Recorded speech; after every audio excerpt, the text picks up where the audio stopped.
Good morning, everyone. I'm out here with this black walnut underneath our little lean-to here. I wanted to show you all a little bit about what we did to get this stacked.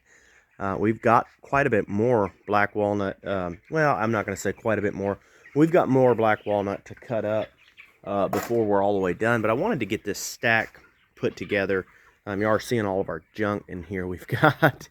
But anyway, this is kind of what we did. I'm going to try to get in here where I can show you. So I actually went and got these. I wanted to experiment. You all know I love to experiment. I got these other blocks here. This is not at all what I used for some of my other stacks. But I went and got these because these were 89 cents. So I wanted to just try it out. So what I actually did was I took these, and then I took some old pieces of cedar slab. They were just like scrap pieces, hard to use for anything else. So we took the cedar slab and laid it down. That way we've got more surface of the ground covered. So you're not pressing this small surface down into the ground. And then we put this here. And those two things together will help keep moisture and bugs away from any wood. And then, of course, we used our same log and then this right here. And we did the same principle that we did in our other video. I will put the other video in the link in the description, and I'll also put it in the comments. But it's a video I showed how to, a really simple, easy way to actually level these off and make really good, flat, level foundations for your wood to ensure that you don't get any twists or warps. Now with this one, I don't know if y'all can tell in the camera, probably not, but it is not level, okay? And the reason for that is I put it all in here, set it up, and then it was so perfectly flat by itself that I literally did not worry about level. I decided to just leave it exactly what it was. Because what you have to remember is flat is the goal. The reason for level is basically just to make it easier to find flat, but also that if you got really, really high, you know, that you would be able to, from twisting that pile over or making it fall or flip over, okay? So that's the biggest reason for level. This is a big enough foundation. It's actually 5 by 8 is what we did. It's big enough that it will be just fine for how tall we're going to go. We're not going to go terribly tall. A lot of my stacks, I'll actually go taller. I mean, that's 9 foot, the top of that building right there, or the inside of that building. Our other stacks will go 9 foot or taller, or close to 9 foot. So we want to be level because you're going to get harder and harder to be straight. You know, it's kind of like a skyscraper or a big building. Those have to be perfectly, 100% perfectly level in order to, in order to go up that tall, because the taller you go, the more of a problem it becomes. But this is only going to get maybe 6 foot tall at best, and that's all it's ever going to be, and it's going to be just fine. So just keep that in mind. That flat is the most important thing when it comes to that. Level comes into play as you go farther. And as you can tell, this is a really, really weird stack because we got all sorts of different stuff. Now, everything you see laying on top, that's actually just laying there temporarily. The bottom layer, the first layer that you see underneath that's the actual layer we laid. Everything else is temporary until we get more cut. We're going to get more cut, and then we're going to be able to figure out how it all goes. There's actually, I had some issues with this one log, with one of the logs that I cut. These are actually 2 logs you're seeing cut here, besides that one in the middle. These are 2 logs that we cut up. And one of the logs we had like a bottle in there. We had all kinds of mystery stuff in there. I'm going to have a video on that as well. I may already have it posted by the time I put this one out. But if I remember, I'll put that link in as well. But anyway, it's basically just all the trouble that I faced getting this log cut into. It was actually fascinating. So the problem was we actually ended up with lots of different cuts. I try to cut stuff to where it's fairly predictable and it's pretty close to the same. That way it's easier to stack. But this one is all different stuff. So we've got 2-inch stuff, we've got 2.5-inch stuff, and we've got 1-inch stuff, and then we even had 1 or 2 that was like 5/8 or something like that, which is not ideal at all. But that's how it ended up. But then we've also got cuts that are like this. Like, you don't want to throw that away because it's black walnut, but yet it's just kind of oddball, and it's, it's a weird cut, weird shape. This right here, this came out of different pieces right there. So that's That's kind of oddball, but I mean, we don't want to throw that away. It's black walnut. We're going to use all of it, okay? And then this right here, this is actually the top piece of the limb wood of the black walnut. So this side doesn't look the best. It's not bad at all, but you flip it over to the other side and it's absolutely gorgeous. So we saved that too. But anyway, so it's just kind of an interesting stack. There's all sorts of different places. So you can tell here, I've got my stack. I've got all of these places that are directly underneath my supports. I've got all of those going all the way up. But then I've got other pieces outside there. So some people would say, oh, well, you're not supposed to have a sticker that's not underneath something. Well, I do agree that you always need a load-bearing sticker. And those load-bearing stickers need to be a minimum of 2 feet across. We've actually got load-bearing stickers there that are actually more like, you know, a foot apart from each other, okay?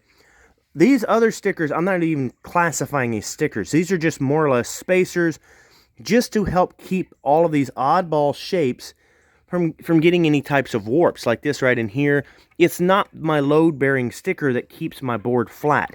It's just to help with all of that, okay? So I mean, because you could think of it like this. Okay, well, is it better to just have these right here? Of course, this one's not in line. It needs to be in line. But, you know, is it better to just have these perfectly in line? Or is it better to have these and that right there? And I'm actually seeing something that I made a mistake with. Y'all can see that right there. When I did this, somehow I got my block moved over there. And we're not actually in line with our block. You're supposed to be in line all the way down. So that's something that I did mess up on with that. I may have to try to, it may be too late to fix that. But that is one good thing about this big beam right here, is that really helps to mitigate some of those problems between that point and the ground. But anyway, so I just wanted to show you all that, guys. A quick video, real quick, to just show you all some of the stuff we've got going on here. We're going to have some more in there. But the big thing, the big takeaway I wanted to show you real quick is the cedar slabs that we put underneath the brick. But then we also took all of our cedar. We cut a bunch of cedar up for a customer. And then we took all of our cedar stuff. So first we did spray the ground, okay? We actually sprayed it with a powerful bug killer. I don't use that a lot around my place, but I am going to use it here with this wood right here, because I'm not putting this in the kiln, okay? Black walnut is susceptible to bugs. It already had bugs in it when I cut it up. There are different types of bugs and everything. This is a very valuable wood, so I'm just not going to take any chances. So I sprayed the ground. I saturated the ground in that bug killer. I don't even remember what I used. But anyway, it was a powerful bug killer that kills all sorts of different bugs with that. Saturated in it, put that cedar slabs there, and then I covered the soil with all of this cedar sawdust right here. So basically all this dust that was left behind, I saturated in it. Anytime I saw cedar, I got a tarp out and I'm catching as much of that cedar sawdust as I can. Now, the rest of it that gets thrown out, that's just a good thing, because that helps deter bugs in the saw yard as it is, okay? So that's good in itself, okay? But I use this sawdust everywhere, okay?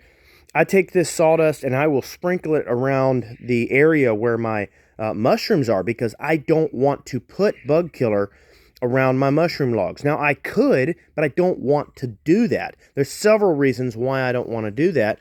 The biggest reason I don't want to do that is because that's food. That's food that I intend to sell to other people, and it's food that I intend to eat myself. I don't know if I'll sell it. I may not have enough to sell it, but I at least want to eat it. And I'm very passionate about not putting chemicals around food. So when I go around the food, that's what I love to use this for right here. I love to put this all around the dirt, all in there. It is this right here. That will really help, that cedar sawdust. That really helps to get rid of the bugs. But then the other thing that I really like to do with that, and y'all can tell it's a brisk morning here because I'm wearing my jacket this morning. It's a nice brisk fall. It's not even quite, well, it is fall. Yeah, it's a nice brisk fall morning. But anyway, so got that under there. I love to use that sawdust. It works really good for a lot of different things. I also use it, it's very acidic. So I will use it for blueberries. Okay, blueberries need acidic soil. So if my blueberries look like they're needing, so a lot of times I'll put sawdust or wood chips around my other trees. Usually I'll put grass because that seems to work the best.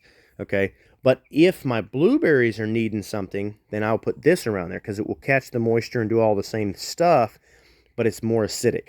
Now, it just depends on whether or not they're needing it. But if they need a little bit more acidity, I'll put that in there and that'll work good. Another thing I'll use for the blueberries is also pine straw. But that seems to work really good. If you're really needing some more acid in that soil, that really will help for sure. But the bug control is really fantastic with that stuff. So I do not throw that away ever.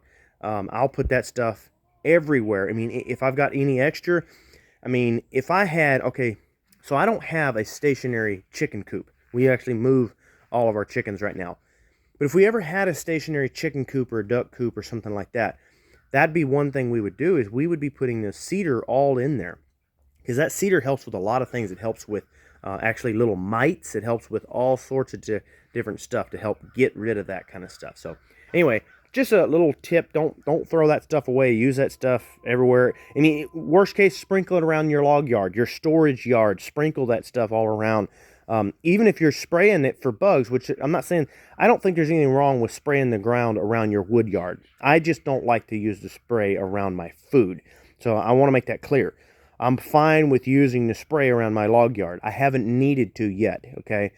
But I did need to with this because this is going to sit for a while and I'm not putting it in a kiln because I don't have one yet, okay?